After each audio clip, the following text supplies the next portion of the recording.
Welcome. In this video, we will understand Master Theorem. Previous two lectures, we have understood to solve the recurrence relations using substitution and applying base case method. Another approach is by drawing the recursion tree. Now, this is one more approach, but it may not be applicable to all the problems. So, it helps quickly to solve the problem because it is just like closed form solution, that is formula based, but it may not apply to all. But at the same time, it applies to many wide range of algorithms, not all algorithms, but wide range of recursive algorithms. So, for example, especially most of the algorithms using divide and conquer strategy. Okay. So when I explain divide and conquer, I will explain in depth, but the recurrence relation, which is divide and conquer approach, okay, there you can easily apply Master Theorem and then quickly solve. So, we are not learning the exact Master Theorem. Exact Master Theorem has certain limitations, okay, 2 to 3 limitations. It cannot be applied if there is a difference of log term, okay. So, log n, for example, is the difference between these two comparisons we make, okay, the bonds. That cannot be applied. If you are interested, please go through that. So, here I will be using the extended Master Theorem. So, what exactly this says? So, we will divide this algorithm or this recurrent relation into three categories, okay, or three cases. So, whichever case applies for our recurrence relation, we'll use it and directly get the result. Okay, will not be solving or extend or not be substitution method or recursion, will not be solving anything. We'll directly get the answer. Let us try to understand what is this extended Master Theorem. So, if the recurrence relation is of this form, so T of n equal to A into T of n by B. So, this is the recursive call. Okay. Then F of n. So, you already know this. So, I will have T of n equal to A T n by B plus F of n. This is my recurrence relation form. This is the amount of work done inside the recursive call, and this is the work done for making the recursion happen. We already understood in the previous lecture. Now, of this form, so you just notate this f of n into little bit different form here. So, we say it is equivalent to n power k log to the power p log n to the power p. Okay. So, this is the given format. And then the most important things are these constant values a, b, k and p. Always should remember and see a should always be greater than or equal to 1. B should always be greater than or not equal to 1. See, if it becomes equal to 1, that means what? It is as good as writing T of n equal to A T again n. So, it has no meaning. I am not dividing this. Okay, I am not reducing the input size. And then k is greater than or equal to 0. So, that value you have here. This function, it can be a polynomial, it can be a constant. N power 0 is 1. N power 2 quadratic, n power 3 cubic, like that. Then it can also contain a log p, okay, log term, and it contains p is any real value. That means p belongs to real domain. Now, in the original Master Theorem, this was the problem. Okay? This was the problem. It differs by log term. So that's why we're fixing that here in the extended Master Theorem. Now let us understand each case. The idea is simple. You take A. In the given recurrence relation, you take this A, okay, check whether it is greater than or equal to 1. If it is true, then take B, okay, and then to the power k. Then compare this. If it is greater than, A is greater than B power k, I will go for case 1. Okay. So directly you can write this as the answer. That is the meaning. If A is equal to B power k, then I have many cases here. So, and then you have to check P. P greater than -1, you go for this case. P equal to -1, you go for this case. This is final answer, direct answer. And then P less than -1, this is the case. Else if A is less than B power k, then you have to check again P. P greater than or equal to 0, go for this case. P less than 0, you apply this case. What exactly this case means? So let us try to understand how it is derived. Basically, here, if a is greater than b power k means what? If you see this, a is creating the number of subproblems. Okay, a equal to 8 means it is saying that I am creating 8 subproblems. B is dividing the or scaling down the input size for every subproblem. That is the logic right here. Whatever this is written, this part, a into t of n divided by b. So you create subproblems, a number of subproblems, each of size n by b. That is the meaning. So now if a is greater than b power k means what? There are many number of recursive steps. So there are many subproblems. You can imagine like that. When there are many subproblems, I need more time. So the time complexity of the algorithm is mostly is the work done by the number of recursive steps or number of your subproblems. That is the reason. So leaves dominate. So if you remember the recursion method, so if you have more subproblems, more children, right? So if I have a equal to 8, that means root node, then I will have 8 children. Then each will have 8 children. So you see the number of leaf nodes will be very high. So, and they will dominate. So that is the reason it is always theta of n to the power log a to the base b. Okay, because this a matters. That's why a is coming here. So it is the most of the time complexity is because of this a. That is the reason we write it like this. If both are equal, okay, it is very balanced. Okay, balanced. Then I have different cases here to handle this log n. If it is standard, so it is equivalent. So it is again the n, this a and b in terms of a and b, and then this log term to handle this log term. They are equivalent. So I can write either this or this. That is the meaning. So that is second case. Case 3 is if the root dominates. Root dominates means what? This f of n is quite heavy in this t of n. Okay, a t n divided by b is small. A is small. Okay, a is small. So that is the meaning here. A is small. There are only few sub problems, but this whatever I do inside a recursive call is taking the most of the time. So in that case, I have to bound it by f of n, right? So that is the reason I am taking n k here, n power k, n power k. You see this case, a to the base b. So a, this part is heavy. Here this the f of n is heavy, so that comes here. And all this log in this p is because to handle this log factor. Okay. So that is how the extended master theorem is derived.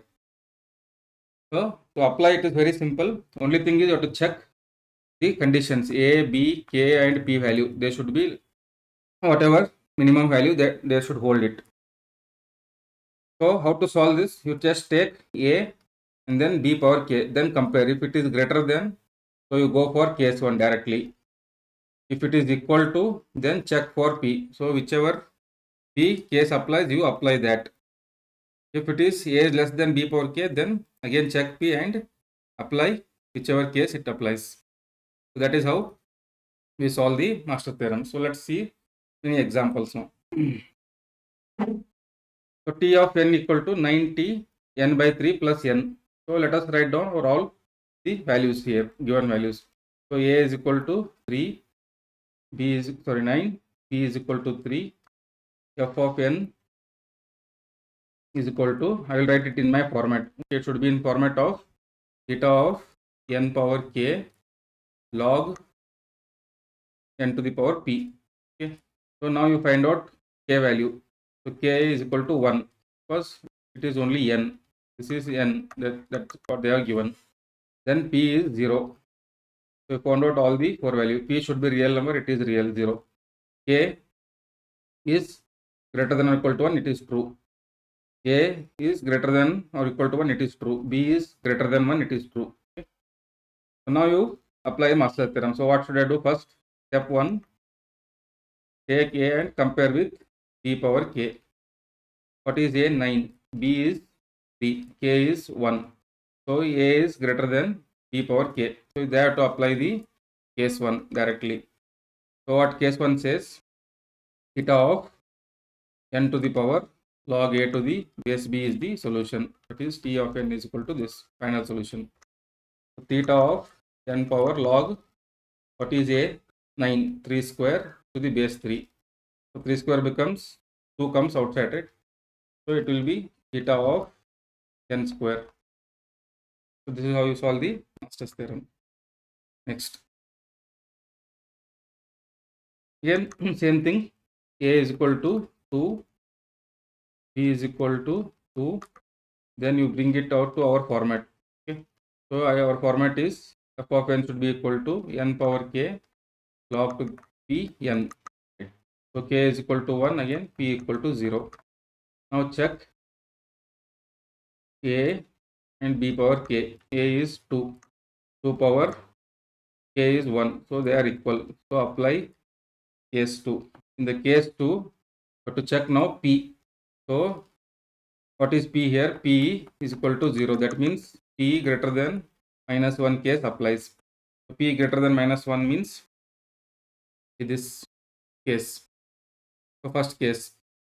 So I will write t of n will become now theta n to the power log a to the base p log of p plus 1 n. Okay, this is the format. So you substitute this theta log a to the base p to the base 2 is 1. So n into p is 0, p plus 1 is 1. So log n. This is the answer. Next. A equal to 3, p equal to 4. Here I have n log n. So n power k log p power n. So here if you observe, k is equal to 1 and then I have p is equal to 1. Right? So check a b power k. A is 3, b is 4, k is 1. So it is less. So this implies case 3. This is case 3. Case 3 and then p equal to 1. That means what? P is greater than or equal to 0. For that case, you have to check the Master theorem. So that is nothing but p and p is greater than or equal to 0. I will take n power k is t of n is equal to theta n power k log p n. Okay. So theta k is 1, so n p is 1. So n log n is the answer. Next, I have again 8, a is equal to 8. If you imagine, if you are solving it in substitution method or the recurrence tree method, how difficult it would be. So such kind of problems easily I can solve using Master theorem. P equal to 2 and then I have n square. So convert this into n power k log to the power p n. So now k will be equal to 2, p is 0. Check a, b power k. A is 8, b is 2, k is 2. So a is greater. So you apply the case 1. Directly you go for case 1. So that is